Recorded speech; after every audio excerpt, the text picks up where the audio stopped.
concerns are growing this morning for a missing tourist submarine that is in the North Atlantic with a major search and rescue mission underway.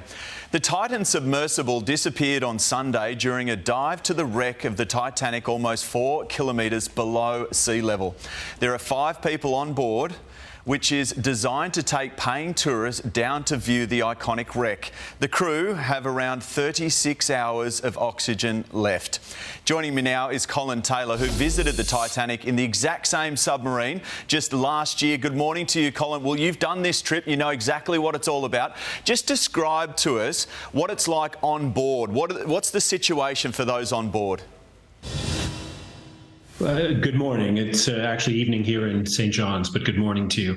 Look, first, my heart goes out to the people involved in all of this. It's a terrible, terrible situation, and I really hope that they can be rescued. These are people that I've gotten to know and have a huge appreciation for. You go down, it's effectively a carbon fiber tube that was designed together with NASA and Boeing. And it's got 2 titanium domes on either end. One of them has a viewport on it. It's quite cramped, so it's about 20 feet in length. It's relatively small diameter, and so the 5 people in it are at very close quarters. It takes about 2.5 hours to go from the surface down to the bottom. And when we did it last summer, I took my son as well.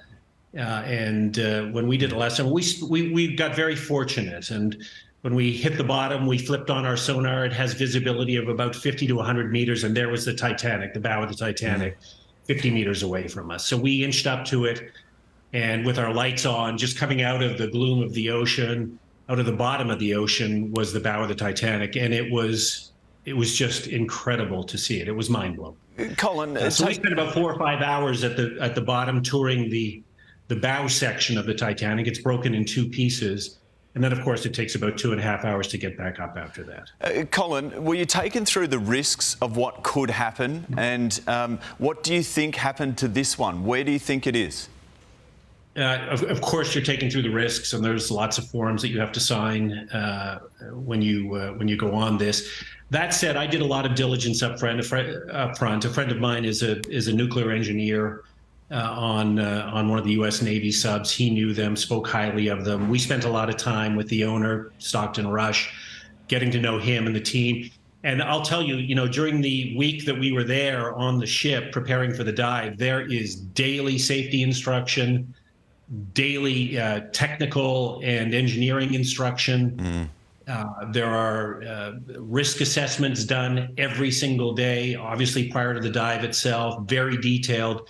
These people these are very serious people. They take it very, very seriously.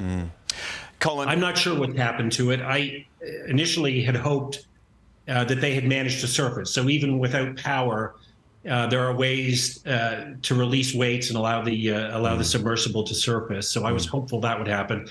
But the fact that there's been no communication, and cell phones would have worked at the surface, and no sighting of it by all of the search planes that are in the area now, tells me it's still underwater. I think there's some possibility there was a hull breach. Look, I think there is some possibility they got caught up on the wreck. Colin, we're still holding out hope that we'll have to find out. Yeah, we're still holding out hope that it will be found, and hopefully it has surfaced, and they will find it very soon. Thanks for giving us a little bit of insight into what it's like actually on the submersible.